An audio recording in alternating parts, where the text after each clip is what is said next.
Yo guys, what is up? Max on Borderlands 4 video, and today we're going to be going over my guide to Ultimate Vault Hunter rank. In this video, we're going to be covering what Ultimate Vault Hunter rank is, what benefits you get, and what the actual values are of each of the Ultimate Vault Hunter ranks, how to progress, where every single boss is in Ultimate Vault Hunter rank, so that you can go do your missions and challenges very quickly, and more. I hope you guys enjoyed the breakdown. Let's get right into it. So to start, once you beat the campaign, you will have a series of quests that will culminate in you doing your first wildcard mission. Wildcard missions are this game's kind of trial that you do to rank up your Ultimate Vault Hunter rank. And so the very first one that you get, you're going to go talk to Lilith. She will give you a quest to do basically a repeat of a story mission, but with modifiers on. Now, once you beat that mission, you will have unlocked Ultimate Vault Hunter rank, which changes the world, the enemies, and some of your loot bonuses and benefits. Now, the first thing I want to talk about is just how to progress Ultimate Vault Hunter rank, which is done through challenges. So from your main menu, if you open up and go to missions and then go to the challenges tab, the very first tab will be your Ultimate Vault Hunter rank. Here you will find what you need to do to rank up each of your Ultimate Vault Hunters and progress to Ultimate Vault Hunter rank 5. So basically the flow of it is after you do your initiation, you're going to have to go kill a bunch of enemies out in the open world. For example, this says kill Bramblesong in Ultimate Vault Hunter rank 1. It'll give you the general area of where you find Bramblesong, and you kill each of these enemies on Ultimate Vault Hunter rank 1, which then will unlock the Ultimate Vault Hunter mission, which is you do another wildcard mission, and this will give you Ultimate Vault Hunter rank 1 to 2, and so on and so forth. Basically, every time that you rank up, you're going to get new bosses to kill out in the open world, and that will progress you, and then your final ones are going to be doing all of the vaults and the final boss again, but on Ultimate Vault Hunter rank 4 to progress to 5. Thanks to Lewis on the Maxroll team, we've got a really organized and laid out article on where to get all of these bosses and the different values for the different Ultimate Vault Hunter ranks, which I'll have linked down in the description below. So in Ultimate Vault Hunter rank 1, enemies get 150% increased health. This is a huge spike. If you're making a new level 30 character to level up 250, I'd recommend turning Ultimate Vault Hunter rank off until you get some decent gear, because enemies will be really tough to kill. And then every tier that you go up, enemies are going to be getting 50% increased health with 350% increased health from their baseline at UVH 5. You also take increased damage, you get more cash, more iridium drops, you get more XP in your combat. Once you're level 50, the XP is really going for your specialization, so getting more specialization XP is very nice.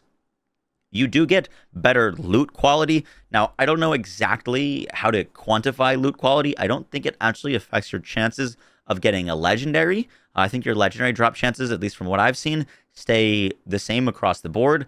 I do think your chance of seeing things with additional parts or additional license parts does increase. I don't have any facts to prove that, but that's how I'm understanding that they're doing loot quality, because weapons with additional parts can do a lot crazier things. And so I think you get more parts rolls, but I don't have anything to prove that. The elemental affinities and elemental damage effectiveness are the exact same as hard as soon as you enable UVH1, meaning that, for example, if you're matching fire on flesh, you deal 75% increased damage, but if you're using fire on armor, you're dealing 50% less damage. Now we're going to go through the boss locations of every single boss that you need to kill leading up to Ultimate Vault Hunter rank 1 in order.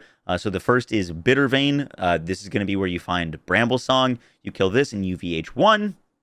This is at the very top of the Stoneblood Forest in Terminus. The next one is going to be Biothresher Omega. That is in the Fades district in the Dominion City. Note that you do need to do the one gassy issue and the one slimy issue side quests in order to be able to go kill Biothresher Omega. The next boss is in the Dissected Plateau. It's going to be Bio Bulkhead. If you've done the story, you should already have this Encore machine, so you can just select it and it'll lead you to there. And the last one is Cindy Pointy Legs in the Hungering Plain. Currently, this is the big Encore machine for the week, but that is located kind of in the middle of the Hungering Plains, just up from the water. For ranking up to Ultimate Vault Hunter rank 3, you're going to want to go kill Shadowpelt in Whistler's Maw.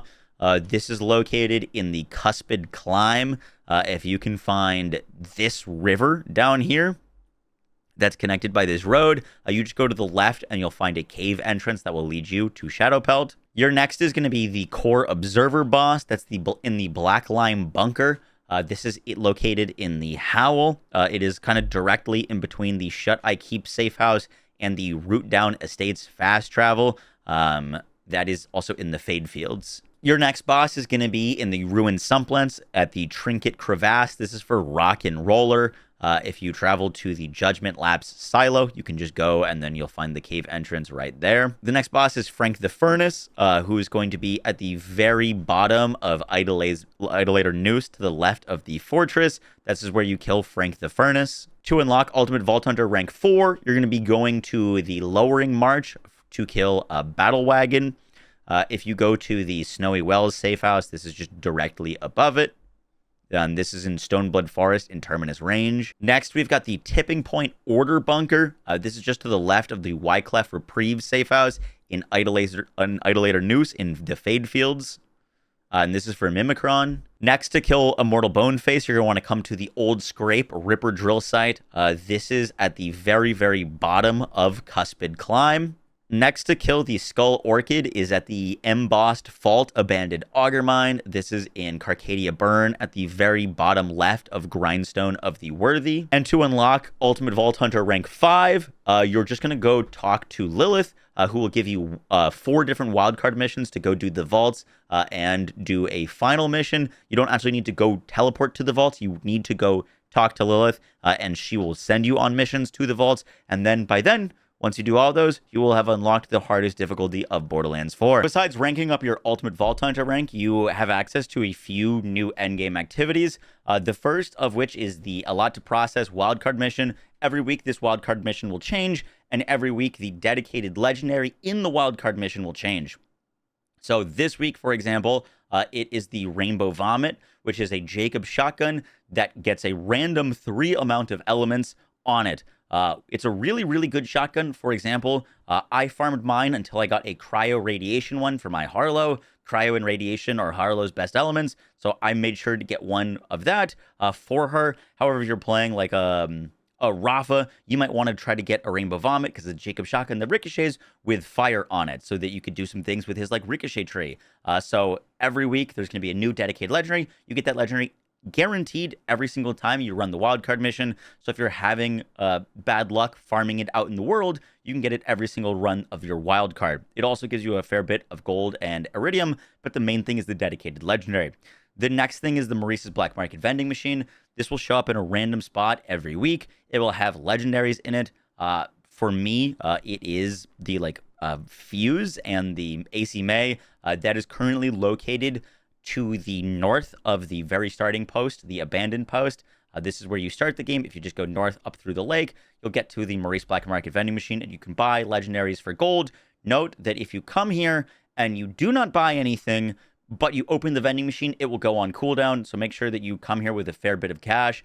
They're not too expensive. The ones that I've checked have been sometimes a few million. Depends on what level you're at. Like if you're like level 30, they'll be like 300K. If you're at level 50, they'll be a few million.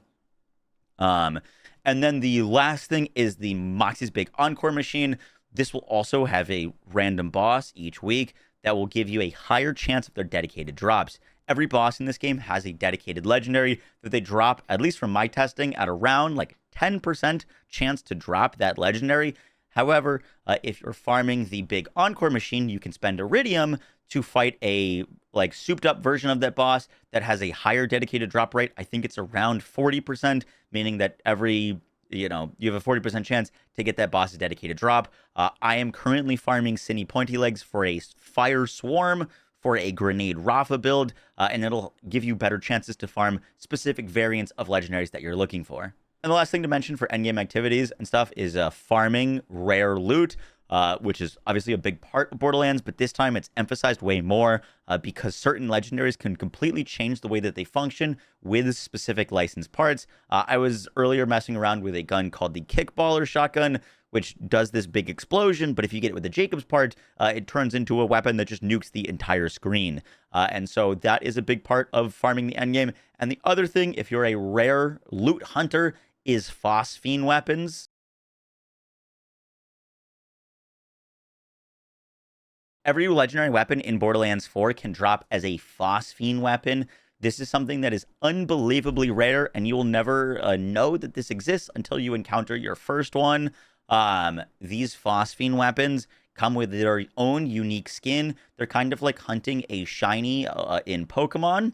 I have played the game for 200 hours. I've done countless hours of farming, and I've only found one phosphine weapon, a Star Helix in phosphine. If you get one of these, they'll come with a massive rainbow beam. It's impossible to miss, and you'll unlock a unique skin for that gun to show off just how crazy the loot that you've gotten is. And so that is another like big part of farming the endgame. Guys, that is going to do it for our overview and guide to Ultimate Vault Hunter rank. If you are struggling at all pushing these tiers, I have a bunch of different build guides for all of the different Vault Hunters that I'll be updating for Ultimate Vault Hunter rank 5, builds that should be making the game a whole lot easier. So I hope you guys enjoyed the breakdown. I will catch y'all in the next one. Take care. Bye.